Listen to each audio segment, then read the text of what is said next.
بسم الله الرحمن الرحيم الحمد لله رب العالمين وصلى الله على مصطفى المبعوث رحمة للعالمين وعلى آله وصحبه أجمعين بكي من باب الدال على الخير كفائله ci buntu ku tegtal nit ñi yow dafa mel ni ku tegtal nit ñi yiw dafa mel ni yaa ko def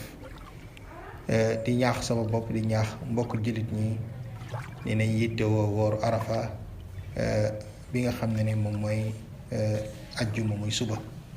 dinañ ci ñaax ndax ngeneel yu ci nekk laaj nañu yonent bi sallallahu alayhi wa sallam ngeneel yu nekk ci woor bisub arafa ci xadis boo xam ne imam muslim solo na ko abi qatada nettali ko jële ko ci yonent bi sallallahu alayhi wa sallam yonent bi ne siyaamu yawmi arafa ahtasibu ala allahi an yukaffira as-sana allati qablah wa as-sana allati ba'dah yonent bi sallallahu alayhi wa sallam mu ne woor bisub arafa ku ko woor de dina la jéggal say bàkkaar yi nga xam ne mooy yu jiitu ak say bàkkaar yi ñëw mooy at bi passé bàkkaar yi nga ci def dina la ko jéggal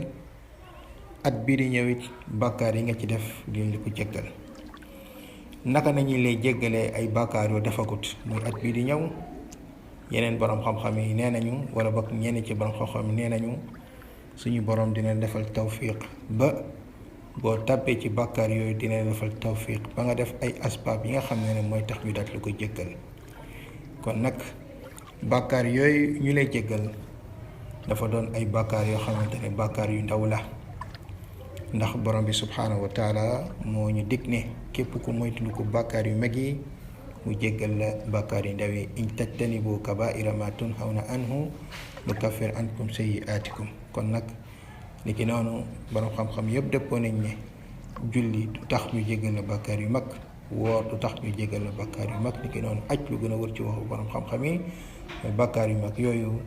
nit ki dafay daal di tuub bu dëkku bàyyi ko rëcc ko fas yéene du ko defaat su ko defee suñu borom daat koy jéggal kon nag ngallaawaay yow mbokk jullit mi xëral loolu ngir woor arafa moo xam at bii la wala moo xam at yii di ñëw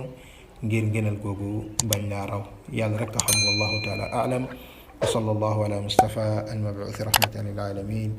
wa axiru da'wana an alhamdulillahi rabbil alamin